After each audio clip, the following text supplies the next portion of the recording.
Me gustaría que abra su Biblia en el libro de los Jueces. Este libro es un libro poco conocido, el libro de los Jueces. Esta es una época muy difícil fue una época muy difícil para el pueblo de Israel, porque era una época donde había mucha oscuridad espiritual. Había mucho deterioro en lo espiritual. Y hubieron ciclos diferentes de opresión durante todo el libro de Jueces. Le animo a que usted lo pueda leer y lo pueda estudiar porque está muy bueno. Y vemos que son oprimidos por un tiempo y luego claman al Señor y el Señor responde y son liberados. Pero fue una época de mucha depravación. Y las principales razones del fracaso de esta época fueron la falta de fe y obediencia.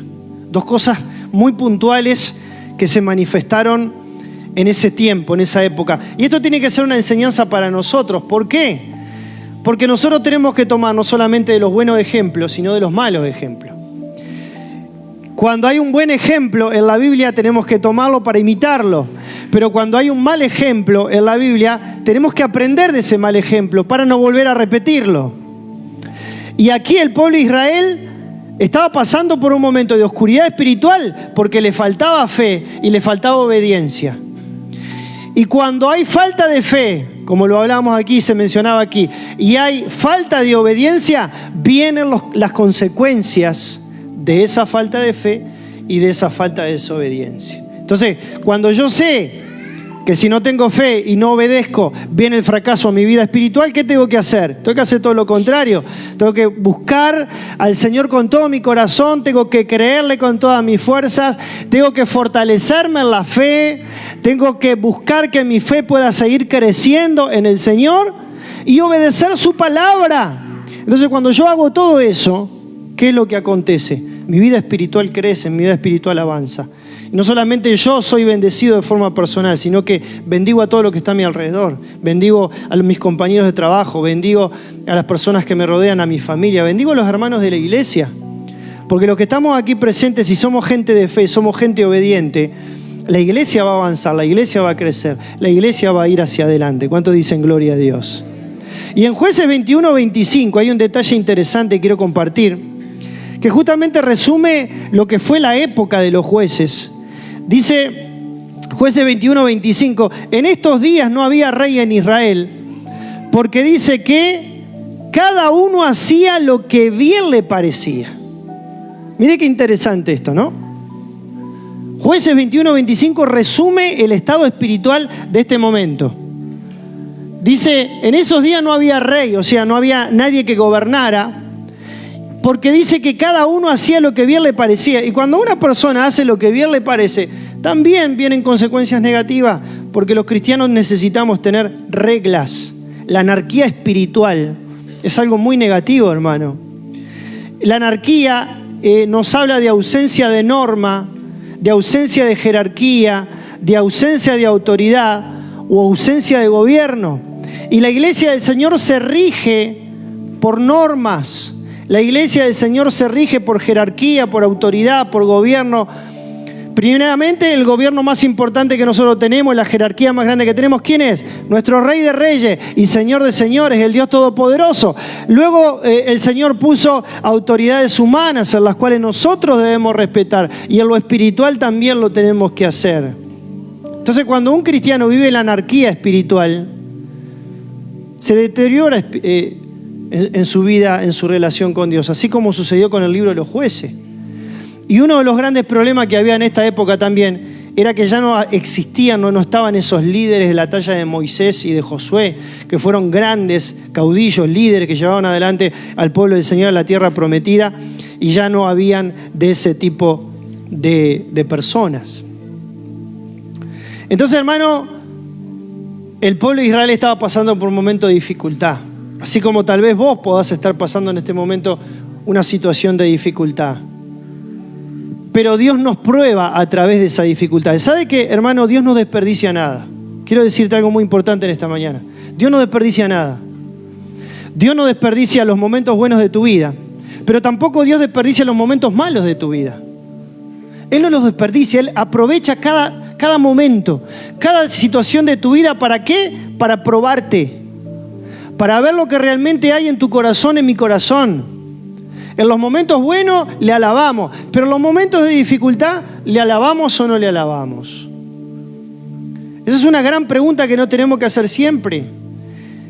Y en el libro de Jueces capítulo 3, cuando justamente el pueblo de Israel estaba en esta situación terrible, en esta oscuridad espiritual, dice la palabra en el capítulo 3, versículo 1 y 2, estas pues son las naciones que dejó Jehová para probar con ellas a Israel, a todos aquellos que no habían conocido todas las guerras de Canaán. Mire, solamente para que el linaje de los hijos de Israel conociese la guerra, para que la enseñasen a los que antes no la habían conocido. A mí me llamó la atención cuando leí estos versículos porque dije, Dios pudo haber de alguna manera impedido de que hubieran naciones hostiles en ese tiempo y que los liberara, que Dios liberara al pueblo de Israel de naciones hostiles. Pero Dios decidió que no, porque dice que son esas naciones que las dejó Dios. Es interesante este detalle. Fue Dios que dejó a esas naciones alrededor del pueblo de Israel, a esos enemigos. ¿Y para qué lo hizo? Para probar con ellas a la nación de Israel. Hay personas de las cuales nosotros nos queremos librar. Hay circunstancias que vos, hermano, te querés librar de tu vida. Pero ¿sabés qué hace Dios? Dios no te deja o no te la saca de tu vida. Así como lo hizo con el pueblo de Israel. ¿Sabe por qué? Porque Dios te quiere probar. Dios quiere probarte. Decirle que está a tu lado. Dios quiere probarte, por eso no te saca a los enemigos. A todos aquellos que no habían conocido la guerra en Canaán. Hermano, nosotros estamos en guerra y tenemos que conocer la guerra. Porque si no hay guerra, no podemos decir que hay victoria.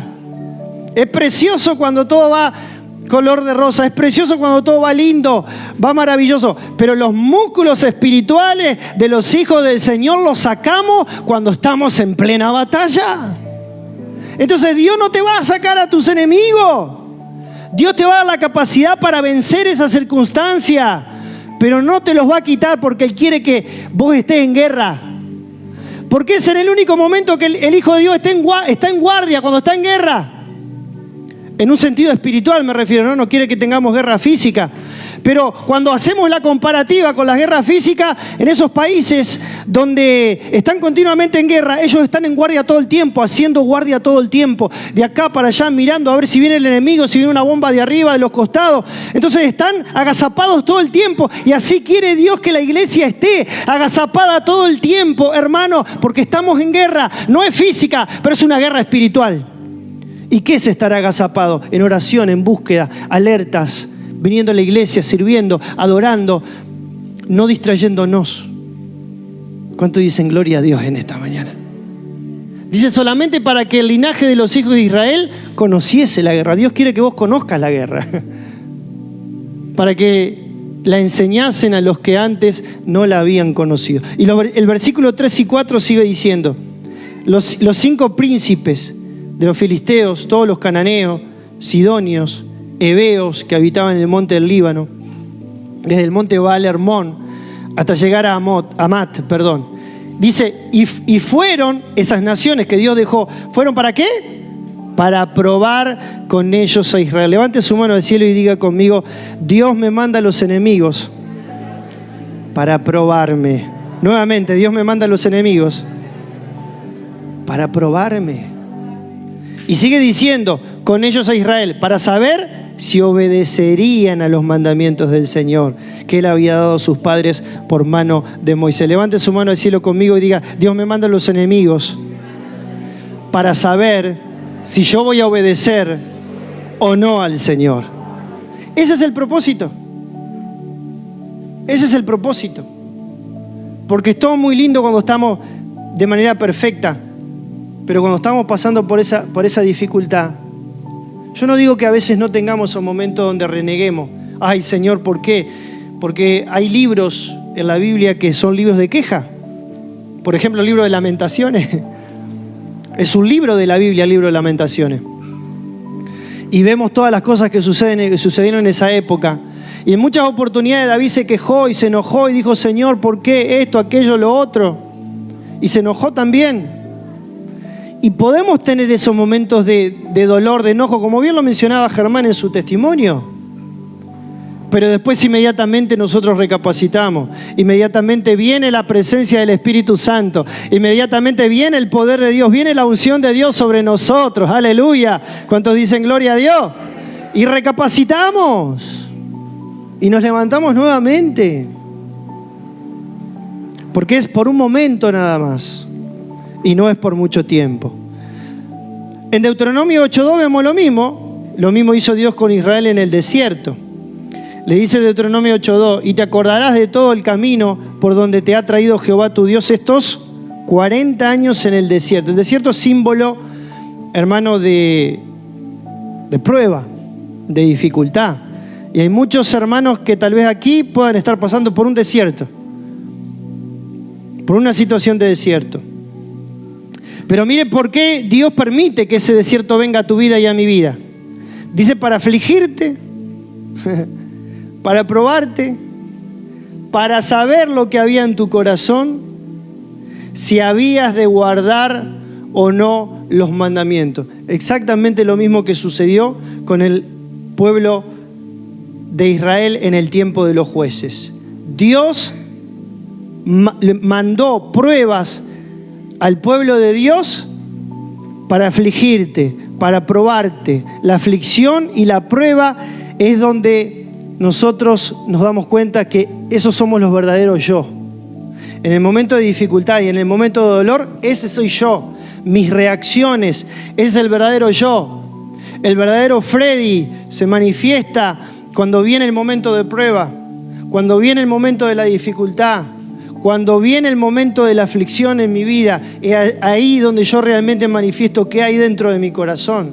¿Pero por qué lo hace Dios? Porque Dios quiere sacar lo mejor de mí. Cuando el oro es pasado por el fuego, tiene un propósito ese oro. ¿Y cuál es el propósito? De que el oro brille. ¿Sí? Y nosotros somos como ese oro, que Dios quiere hacernos pasar por el fuego de la prueba, por el fuego de la dificultad. Y Él quiere sacar brillo de cada uno de nosotros. Una vez una persona dijo que en los momentos de prueba Dios nos grita. En los momentos lindos Dios nos susurra. Pero en los momentos de prueba Dios nos grita. Dios nos hace llamar la atención. Dios nos llama la atención de una manera fuerte. Porque ahí es donde nosotros vamos a demostrar si realmente le amamos al Señor con todo nuestro corazón o no le amamos. Pero Dios es bueno también, hermano. Dios es tan bueno que nunca nos deja solo. Y eso es lo lindo de esto. Que Dios nos manda las pruebas, Dios nos manda las dificultades, pero Dios no nos deja solo. Él nos prueba, pero Él está allí atento, con su mano extendida para que no nos pase más de lo que Él no quiere que nos pase. Allí está la mano del Señor. Allí está el cuidado de nuestro Padre Celestial. Pasamos por momentos de dolor y prueba, pero allí está Dios viendo nuestros pasos, nuestras reacciones o lo que el enemigo muchas veces quiere hacer con nosotros. Y eso fue lo que hizo el Señor con Israel. Dios lo afligió, Dios lo probó para saber lo que había en su corazón. En Deuteronomio 8:2, pero en el versículo 3 y 4 vemos algo muy lindo.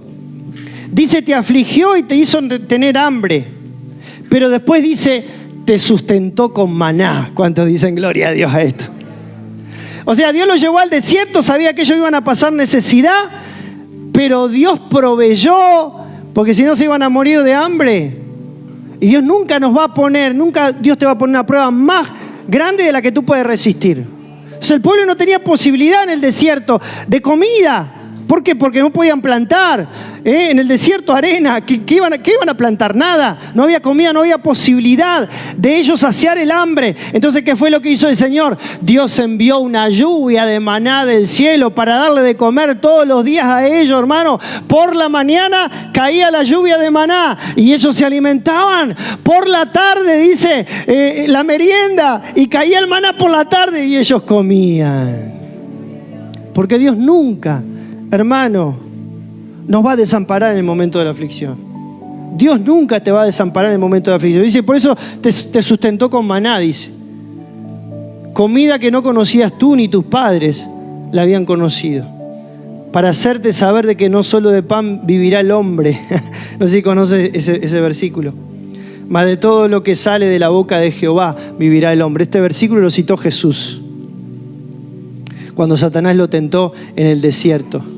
Él ahí cita ese pasaje de Deuteronomio capítulo 8 diciendo: no solo de pan vive el hombre, sino de toda palabra que sale de la boca de Dios. Y el versículo 4 dice: tu vestido nunca se envejeció. ¿Cuánto dicen gloria a Dios? Las mujeres digan gloria a Dios en esto. Hermano, 40 años andando por el desierto con el mismo vestido. Y fue algo sobrenatural realmente, ¿no? Porque obviamente no tendrían muchas mudas de ropa, no llevarían roperos, ¿no? Cada uno. O sea, la cosa era bastante diferente a la que nosotros vivimos en la actualidad. Sin embargo, Dios de una manera sobrenatural hizo que el vestido, no solamente de los hombres, de las mujeres, de los niños, de todo, su vestido no se envejeciera. Fue algo extraordinariamente sobrenatural. Dice: ni tu pie ni el pie se te ha hinchado en estos 40 años. Y mire que tuvieron que caminar. Uno a veces camina unas cuadras nada más y ya se le hinchan los pies. Y más ahora los zapatos que usan las mujeres, los suecos que usan las mujeres ahora, que son medio... Y se le hacen unas ampollas y todo porque son más incómodos. No sé cómo hacen las mujeres para usar... Los hombres pensamos así, no sé cómo hacen las mujeres para usar ese tipo de calzado, ¿no? Pero bueno, somos tan diferentes entre los hombres y las mujeres.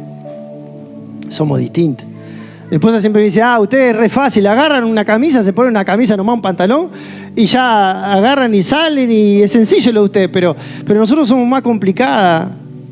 Tenemos más diversidad, necesitamos otro tipo de vestido y son más complejas en ese sentido las mujeres. ¿Por qué? Porque somos diferentes, ni mejor ni peor, somos diferentes.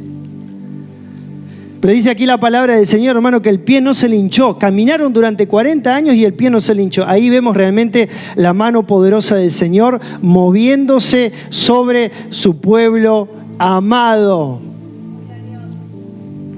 Y así Dios te protege. Dios te cuida, Dios está contigo como poderoso gigante. Pero algo pasa en los momentos de opresión, ¿no? Porque, claro, el pueblo de Israel estaba allí, en el tiempo de los jueces, estaba allí el pueblo de Israel siendo oprimido por el enemigo. Ahora,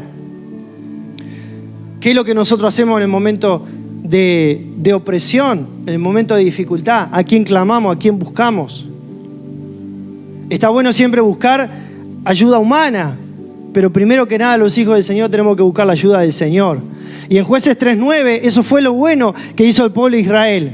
Ellos estaban siendo oprimidos por todas las naciones hostiles de alrededor. Y estaban siendo realmente torturadas, por decirlo de alguna manera. Pero ahí vemos en el versículo 9 que dice que entonces, ¿qué hicieron?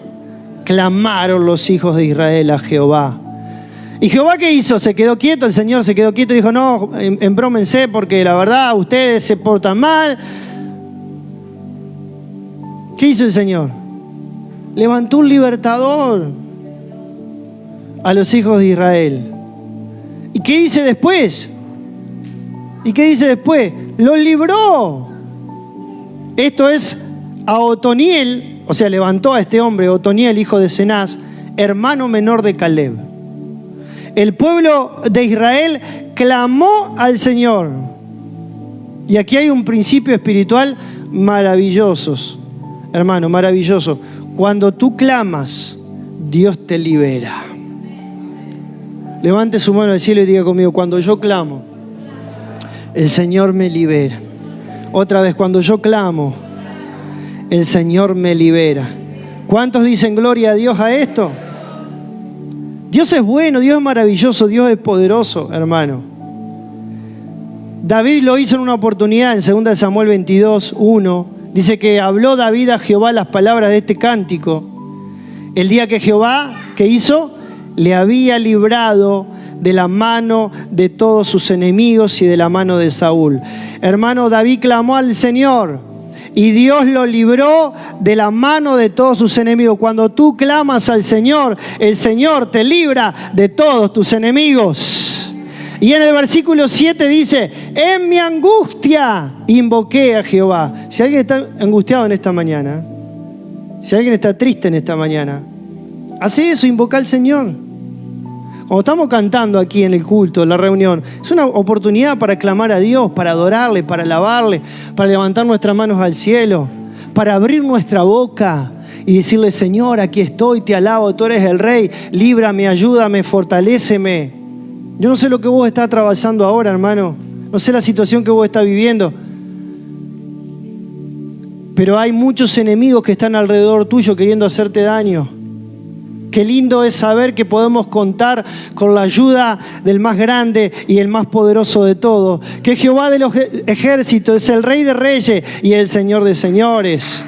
Por eso dice: en mi angustia invoqué a Jehová y clamé a mi Dios. Dice el 7. ¿Y qué hizo Él? Él oyó mi voz desde su templo. Y mi clamor, dice, llegó a sus oídos.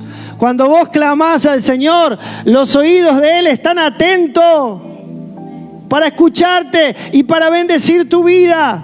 Y esto fue lo que hizo Dios con el pueblo de Israel. Cuando clamaron al Señor, Dios le levantó un libertador, Otoniel. Otoniel dice que era hermano menor de Caleb. No es un dato menor este. Caleb, recordamos, era uno de los dos hombres, los dos espías que fueron a espiar la tierra enviados por Moisés. Josué y Caleb era el otro. Y ellos vinieron con buenas noticias. Recuerda que yo se lo mencioné a esto.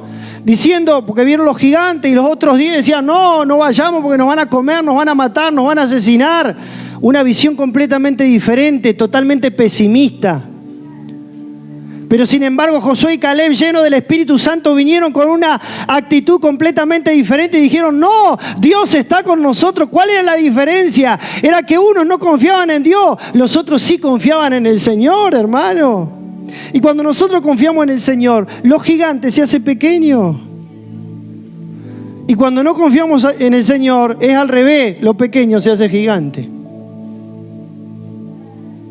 Qué importante es tener fe en el Señor, de saber de que Él está con nosotros, de que Él nos defiende, de que Él nos ayuda, de que Él nos bendice. Y este Caleb, hermano, tenía, no sé, le corría fuego por las venas. Su sangre era un hombre de sangre caliente, convencido de que Dios estaba con él, convencido de que Dios lo bendecía, convencido de que Dios lo iba a ayudar. Y seguramente este Otoniel, que era hermano menor de Caleb, habrá salido al hermano. Entonces Dios le dijo, Dios lo levantó, porque Dios puede haber levantado a cualquier otro. Sin embargo, él vio: este Otoniel, este va a ser un instrumento en mis manos, va a ser un libertador. Cuando dicen gloria a Dios, va a librar a mi pueblo, porque mi pueblo clamó a mí. Y dice el versículo número 10 de Jueces 3, capítulo 3, que hubo algo clave en la vida de Otoniel, lógicamente, porque Otoniel sería una persona valiente, pero necesitaba algo especial. Necesitaba algo sobrenatural en su vida. Así como tú y yo necesitamos algo sobrenatural. Sin Cristo somos cobardes, con Cristo somos valientes. Con la presencia del Espíritu Santo somos valientes. Y entonces necesitaba Otoniel algo especial de parte de Dios. ¿Y qué era lo que necesitaba? La presencia del Espíritu Santo. Y vemos en el versículo 10 que dice: y el Espíritu de Jehová, ¿qué dice? Vino sobre él. Aleluya, ¿cuántos dicen gloria a Dios? Y ahí pudo juzgar a Israel. Salió a batalla. Jehová entregó en su mano Cusán-Risataim, rey de Siria, y prevaleció su mano contra este enemigo. ¿Cuántos dicen gloria a Dios? Hermano, cuando el poder del Espíritu Santo está sobre tu vida, prevaleces contra todos tus enemigos. No porque tú eres fuerte, no porque tú eres poderoso, es porque el poder del Espíritu Santo está sobre tu vida. Y te levantas inmediatamente. Te levantas en el poder de Dios. Y sabe que Otoniel y todos los grandes libertadores que existieron en el pasado, como Moisés, que fue un gran libertador, como Otoniel también, y otros libertadores que Dios levantó, me acuerdo de Sansón, por ejemplo. Sansón, a pesar de que era un sinvergüenzón, porque le gustaban las mujeres a esa era la debilidad que tenía, era muy mujeriego, y eso lo llevó a la ruina. porque era muy mujeriego. Pero Sansón también fue un juez de Israel, fue un libertador. Dice que cada vez que venía el Espíritu Santo sobre la vida de Sansón, dice que Dios le daba una fuerza sobrenatural, física en este caso. Dice que en una oportunidad, hermano, vinieron 1000 filisteos a pelear con él. Solo 1 contra 1000, hermano. ¿Había desventaja o no había desventaja? 1 contra 2 ya desventaja, imagínense, 1 contra 1000. Dice que tomó una quijada de burro, de asno, y dice que cuando bajó vino el Espíritu Santo sobre él, el poder de Dios sobre él. Dios le dio una fuerza sobrenatural y dice que con una quijada de asno mató a 1000 hombres. ¡Wow! ¡Qué cosa tremenda y poderosa, hermano! ¡Qué cosa tremenda y poderosa! Y Dios lo usó igual, ¿no? Aunque era sinvergüenza, Dios lo usó igual. Pero vinieron las consecuencias en su vida. Y las consecuencias fueron terribles, hermano, porque terminó muriendo. Terminó liberando al pueblo de Israel, pero terminó muriendo Sansón por las consecuencias de su pecado. Pero, hermano, cuando está el Espíritu Santo de Dios en la vida de una persona, algo sobrenatural sucede. Y estos libertadores del pasado son un tipo del libertador más grande que tú y yo tenemos. ¿Quién es el libertador? Jesucristo. El libertador más grande de todo. Levante su mano al cielo y diga conmigo: Jesucristo es el libertador más grande que tenemos. ¿Sabe por qué, hermano? Porque Él no nos libró de cosas físicas. Él nos ha librado de lo más grande, lo más terrible, que es el poder del infierno, que es el poder del pecado, que es la condenación eterna. Cristo vino a morir en una cruz hace más de 2000 años. Dio su vida por vos, dio su vida por mí. Derramó su sangre en la cruz del Calvario. Y allí, dice la palabra de Dios, que al tercer día se levantó de entre los muertos. Y tú y yo fuimos liberados del pecado. Y hoy tenemos vida eterna gracias a esa obra redentora de Él. Él es el libertador más grande de todos, hermano. Y en Lucas capítulo 4, y con esto voy terminando, vemos que Jesús se presenta ante el pueblo. ¿Y cómo se presenta? Se presenta como el libertador. Y Él toma un libro, dice, vino a Nazaret, en el verso 16. Vino a Nazaret donde se había criado. Y en el día de reposo entró a una sinagoga como corresponde, ¿no? Porque Jesús era de origen hebreo. Entonces Él viene de Nazaret, donde se había criado, y en ese día de reposo entra a la sinagoga, que era el lugar donde se reunían los judíos, como nosotros la iglesia. Eso le llaman sinagoga. ¿Conforme a qué? A su costumbre. Dice, y se levantó a leer, y se le dio el libro, vaya casualidad, del profeta Isaías. Y habiendo abierto el libro, que no era un libro como este que tenemos nosotros acá, hermano, ahora, tan fácil que nosotros buscamos los versículos re fácil y algunos ni lo buscamos, leemos acá, ahí nomás la pantalla. Mire cómo se ha modernizado todo y cómo se ha simplificado todo, ¿no? Antes era un rollo, hermano, una cosa re complicada, porque estaba la parte del rollo de acá y estaba la parte del rollo de acá, una cosa que ponían una mesa grandísima así, y entonces vos tenías que desenrollar una parte y enrollar otra para buscar el pasaje, porque lo tenías que buscar así. No sé si me explico, hermano, con la ilustración, pero era re difícil encontrar el pasaje. Y ahí dice que se le dio a Jesús. Nosotros ahora tenemos los versículos y los capítulos, hermano, en realidad son agregados después. No es que los capítulos y los versículos sean inspirados. Se agregaron para que nosotros tengamos más facilidad de buscar los pasajes. Pero dice que allí, habiendo abierto el libro, halló el lugar donde estaba escrito. Fue el Espíritu Santo que puso justamente en ese texto. Porque hablaba de Él. El versículo 18 hablaba de Él. Él leyendo ese pasaje y hablaba de Él mismo. Dice, el Espíritu del Señor está sobre mí. Él comenzó a leer eso. El Espíritu del Señor está sobre mí. Porque un libertador necesita tener el poder del Espíritu Santo en su vida. Por cuanto me ha ungido. ¿Para qué? Para dar buenas nuevas a los pobres. Me ha enviado a sanar a los quebrantados de corazón. A pregonar libertad a los cautivos y vista a los ciegos, a poner en libertad a los oprimidos y a predicar el año agradable del Señor. ¿Cuántos dicen gloria a Dios? ¡Aleluya! Por eso le digo, hermano, que Jesús es el libertador más grande de todo, porque Él es el único que tiene el poder de decir esto. Porque la libertad que recibían en aquel tiempo los jueces era una libertad física, pero seguían atados espiritualmente. Nosotros, hermanos, hemos recibido una liberación mucho más grande. Éramos pobres en espíritu, Dios nos liberó. Estábamos quebrantados de corazón, Dios sanó nuestro corazón. Estábamos cautivos, Dios nos dio libertad. ¿Cuántos dicen gloria a Dios? Estábamos ciegos espiritualmente, Dios nos abrió los ojos. Estábamos suprimidos y el Señor nos liberó también. ¿Cuántos dicen gloria a Dios? Por eso en esta mañana vamos a ponernos en pie, hermanos. Y vamos a decir, Señor, gracias porque tú eres el libertador más grande de todos, Señor. Tú eres el libertador más extraordinario de todos los libertadores que han habido, que han existido en épocas pasadas. Señor, y a través de las pruebas, a través de los momentos de persecución, Señor, es donde tú más le das crecimiento a tu pueblo, a tus hijos, a tu iglesia. Aleluya. La época donde la iglesia más ha crecido ha sido los momentos más grandes de persecución. Lo hemos estudiado en el seminario. En las peores épocas fue donde el Señor se glorificó más y más almas venían a los pies de Cristo. Por eso en esta mañana, hermano, no le tengas miedo, no le tengas temor a la prueba y a la dificultad, porque es donde Dios ahí te va a dar crecimiento, donde Dios ahí te va a gritar y te va a decir, yo estoy contigo.